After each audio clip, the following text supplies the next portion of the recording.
ಮಹಾರಾಜ ಹಾಗೂ ಧರಣಿ ದೇವಿಯ ಮುತ್ತಿನ ಮಗಳು ನಾನು ಪದ್ಮದಲ್ಲೇ ಹುಟ್ಟಿದ ಕಾರಣ ನನ್ನಲ್ಲಿ ಪದ್ಮಾವತಿ ಎನ್ನುವುದಾಗಿ ಕರೀತಾರೆ. ನಿನ್ನ ಪದ್ಮಾವತಿ ಅಂತೆ ಬಳಿಗೆ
ಮಾತಿಗೆ ಹೇಳಿದ್ದು ಹೌದು.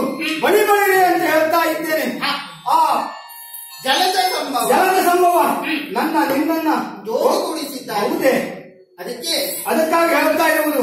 ನನ್ನ ಮಗನಾಗಿರುವಂತ ಮನ್ಮಥ ಅಮ್ಮ ಎಲ್ಲಿ ಅಂತ ಕೇಳ್ತಾ ಇದ್ದ. ಅದಕ್ಕೆ ಚಿಂತೆ ಮಾಡುವುದು. ಹೌದು, ಅಮ್ಮ ಇದ್ರೆ ಅಮ್ಮನನ್ನು ಕರೆದುಕೊಂಡು ಹೋಗಿ ತೋರಿಸಬೇಕು. ಅದಕ್ಕೆ ಹುಡುಕ್ತಾ ಇದ್ದೆ. ಈಗ ಮದುವೆ ಆಗಿದೆ. ಹೌದು, ಹೆಂಡತಿ ಇಲ್ಲ. ನೀನೆಂತ ಭಾಗ್ಯವಂತ. ಯಾಕೆ ಹೇಳಿದ್ರೆ ಎಲ್ಲರಿಗೂ ಈ ಯೋಗ ಇರುವುದಿಲ್ಲ. ಮದುವೆ ಆಗಿ ಇದ್ದು ಹೆಂಡತಿ ಇದ್ರು ಇಲ್ಲದವರ ಆಗಿರುವುದು. ಅದು ನೀನು ತಿಳಿದುಕೊಂಡಿದ್ದು ಕಡಿಮೆ ಆಯಿತು ಅಂತ ಹೇಳ್ತೇನೆ. ಯಾಕೆ ಅದಕ್ಕೆ ಹೇಳಿದ್ದು ಅರಿಸಿತ್ತು ಬಳಿ ಕಾಲಿಗೆ ಸುತ್ತಿತ್ತು ಅಂತ. ಅಂದ್ರೆ ಈಗ ನಾನು ನನ್ನ ಹೆಂಡತಿಯೇ ನೀನು ಎಲ್ಲಾ ತಪ್ಪು ಕಟ್ಟಿದ ಬೆಪ್ಪ.